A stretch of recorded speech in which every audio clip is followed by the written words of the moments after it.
ऐसा लगता है कि आदरणीय राहुल गांधी जी, उनके साथ पहले ही भारत का जनमत तो था नहीं। 95 इलेक्शंस तो वो हारे ही थे, पर जनमत के साथ साथ अब संगत और जनपद का भी साथ छूटता नजर आ रहा है। क्योंकि जिस प्रकार से राहुल गांधी सोरोसबद्ध होकर भारत विरोधी बर्लिन यात्रा पर गए थे, उसके बाद जिस प्रकार से एक के बाद एक केवल जनमत नहीं बल्कि संगत और जनपद के भी कुछ लोग उनसे किनारा करने की फिराक में हैं, वो साफ नजर आ रहा है कि यहां तो संगत ही राहुल गांधी की बातों को खारिज करने में लगी हुई है।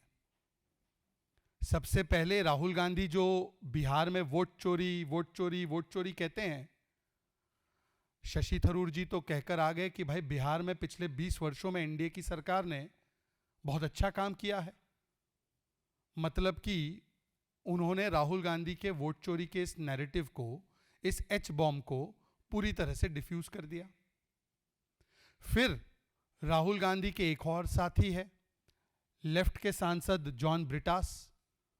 और जॉन ब्रिटास साहब जो काफी चर्चित भी रहते हैं, काफी मुखर भी रहते हैं, वो कहते हैं कि राहुल गांधी को पार्लियामेंट छोड़कर विदेश नहीं जाना चाहिए था।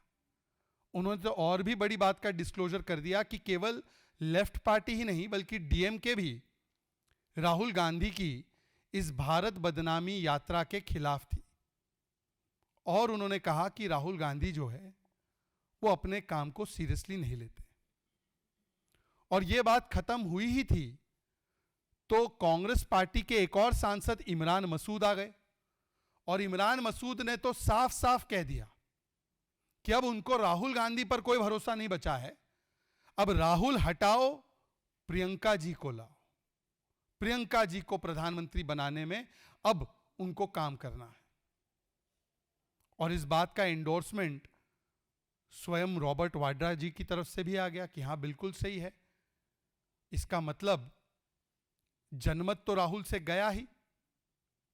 लेफ्ट से लेकर ओमर अब्दुल्ला जिन्होंने राहुल गांधी की बातों को खारिज किया, सुप्रिया सुळे, समाजवादी पार्टी, तृणमूल कांग्रेस जो राहुल गांधी की सारी बातों को खारिज करती है, तो संगत तो गया ही, पर अब तो जनपद में भी प्रॉब्लम है।